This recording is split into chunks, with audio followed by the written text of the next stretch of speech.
O que as redes sociais estão trazendo para a escola é uma realidade que sempre existiu, mas que a escola e o modelo pedagógico nunca tentou. O fato de que cada pessoa que está ali como ser humano é também capaz de produzir suas opiniões. Sim, né? É capaz também de fazer as suas seleções, independente do critério. E tem uma questão da responsabilidade também. E, portanto, ser responsável pelo que ele diz e o que ele publica. Né? Então, as redes sociais, as mídias de forma geral, mas as redes sociais em particular, né? Tornam isso claro.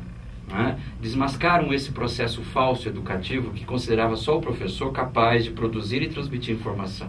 Ele traz à tona que, na verdade, a educação, né, Sônia, como todo processo educativo, ele resulta da troca, né? Onde os sujeitos são protagonistas, ambos. E é o resultado da troca que produz a formação e a educação.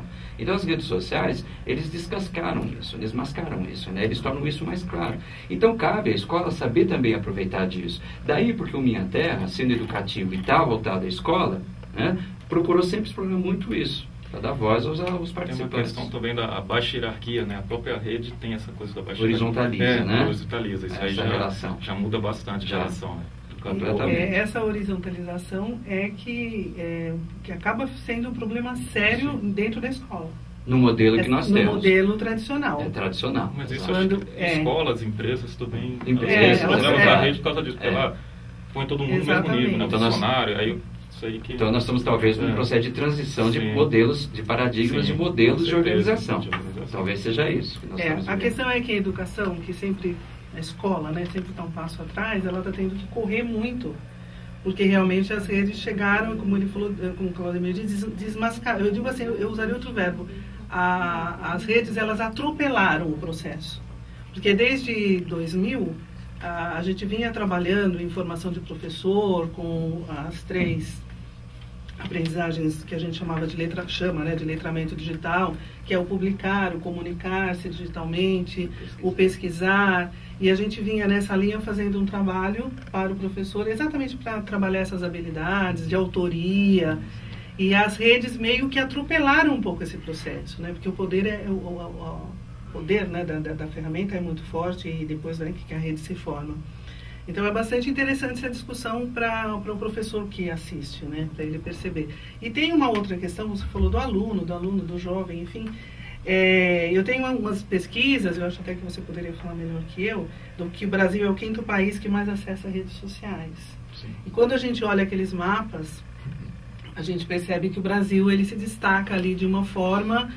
que não sei se é preocupante, mas que chama muita atenção em relação ao Brasil e Índia, em relação ao Orkut, por exemplo, o tempo que se passa na rede. Eu queria que você comentasse um pouquinho sobre isso. Como é que está o nosso status aí nessa situação toda? O brasileiro, na verdade, ele sempre teve essa característica de criar volume na rede, né?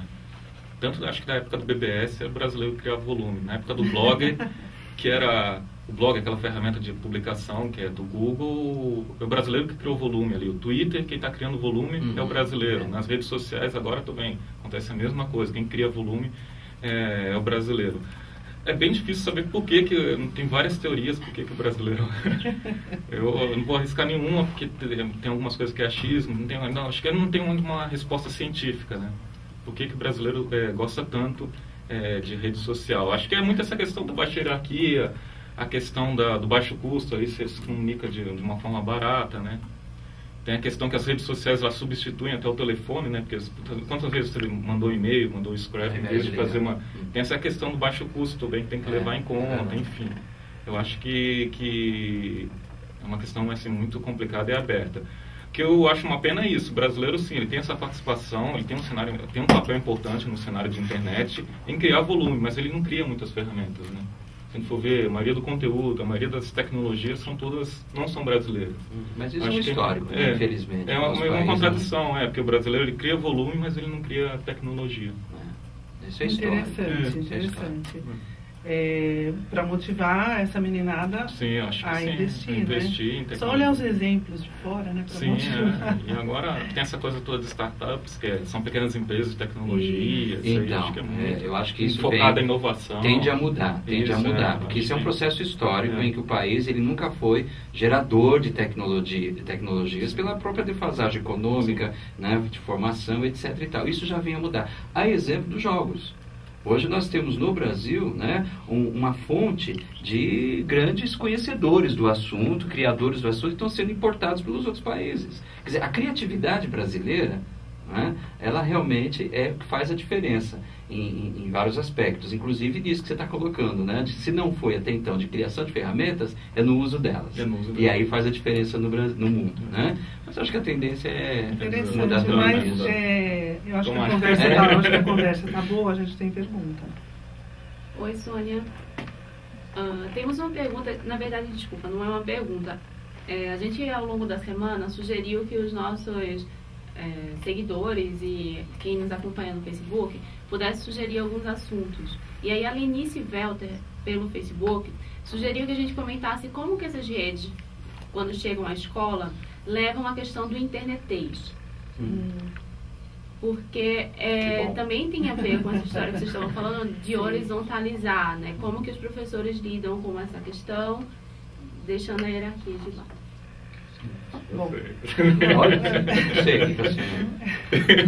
olha, essa é uma questão que ela chega na frente, né? Chega na frente, o professor se assusta um pouco, mas eu, como professora de português que sou originalmente, eu penso que é uma excelente oportunidade para o professor levantar a questão dos níveis de linguagem, da linguagem coloquial, da linguagem culta, do jargão, da gíria, dos regionalismos, que já faziam parte do ensino de língua portuguesa, né? Sempre. E olha que eu estou no ensino de língua portuguesa há décadas.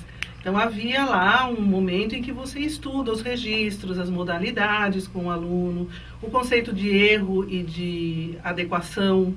Então, isso é adequado ou não é adequado? Não significa que é errado. Então, a gente está aí diante de uma nova linguagem.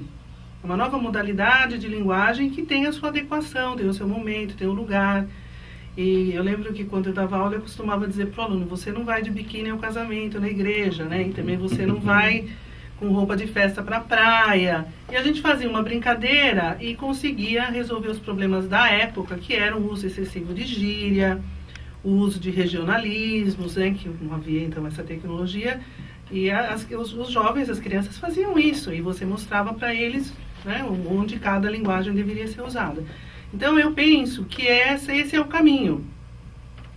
Eles vão usar esse internetês, o amiguchês, o amiguês, tem vários nomes aí, nos locais adequados. Não faz sentido, numa comunicação rápida, como é do Twitter, por exemplo, como é do MSN, você escrever frases em linguagem culta. Não é? Porque ali o que está prevalecendo é a velocidade, é uma comunicação rápida. Então, estudar os códigos, mostrar para eles lá o código Morse, telégrafo, códigos, enfim, trabalhar códigos. A nossa área se chama Códigos e Linguagens. Então, eu penso, né, acabei respondendo aí, porque é um pouco da minha área. Claro. Não, é por aí mesmo. Eu só acrescento como educador da área de história, já que você falou da sua área de origem, a minha também, né? A de perceber que a linguagem, ela é a expressão de um contexto histórico, né? E mais circunscrito ainda a um momento. Então, é bem isso mesmo. E não num preconceito de educador, né? E num discurso moralista, dizer que aquela linguagem é errada e não serve para nada. Ao contrário, enquanto educador, perceber e trazer essa discussão para o aluno, isso que você acabou de colocar, né, Sônia? A de entender quais os tipos de códigos, quais os tipos de linguagens, em que situações elas são adequadas. E não existe o certo e o errado, ou isso não pode, isso pode. Que aí é restringir muito a riqueza da linguagem, ainda mais nesse ambiente tão dinâmico que é a internet. Né? E sim entender os usos sociais que se deve fazer de cada linguagem, de cada código. Exatamente. Tem um texto que eu costumava utilizar, do Drummond, um poema que se chama... crônica que se chama Antigamente, em que ele coloca palavras que eram usadas antigamente. E, claro, não faz o menor sentido no texto, né? Então, namorar uma moça era fazer pé de alferes, por exemplo. Então, o aluno, para entender aquele texto, ele precisaria de um dicionário, enfim. Mas esse texto é muito bom para levantar essas questões todas que eu coloquei aqui. De você olhar o código, olhar a linguagem, olhar o vocabulário, olhar a construção, a sintaxe da frase, para entender bem as épocas, enfim, os usos adequados. E né? considerar o contexto. E considerar o contexto. O Drummond foi fantástico ao produzir a crônica, né? Ele ajuda bastante aí para poder entender. Temos mais alguma questão? Vanessa, vamos ver. Temos. Primeiro, eu queria saber, o pessoal está animado? Ah, pra mim? Você olhou pra Gil, achei que você era era Gil. Tá, no Twitter o pessoal tá animado, mais retweetando e tweetando também o que vocês estão discutindo, não tanto fazendo tantas perguntas. Mas eu tenho uma, sim, aqui da CC Furtado, que está participando super ativamente, está acompanhando a transmissão, e ela pergunta se as redes sociais podem contribuir para o incentivo à leitura da literatura pelas crianças. Hoje acho que as perguntas são para mim. Eu tenho para mim que Furtado é uma pessoa que nos acompanha de Portugal. E eu vou aproveitar para dizer o seguinte, estamos sendo vistos em Portugal. O pessoal da Universidade do Minho, o professor Manuel Pinto, um pessoal bastante interessante lá, que tem o Mário Camarão também, que é do Pará. Hoje cedo o professor Manuel Pinto teve a gentileza de colocar no Twitter o horário de Portugal do programa de hoje. Então, o professor Manuel Pinto, ele é da área de comunicação, da ECA, lá, que seria da Universidade do Minho, então agradecer aqui, eu tenho a impressão que o Furtado também é de lá. Mas voltando à pergunta, eu acho que as redes sociais, antes de qualquer coisa, a internet, a web, fazem as pessoas lerem, não sei se vocês concordam comigo. As pessoas estão lendo mais. E estão escrevendo mais, do meu ponto de vista, eles escrevem mais, os jovens escrevem mais, falam mais, leem mais. E a literatura também acaba ganhando com isso. Você mostrar a literatura para o jovem, fazer esse jovem produzir literatura, propiciar que ele produza alguma coisa. Enfim, a intimidade com o texto eu acho que fica favorecida.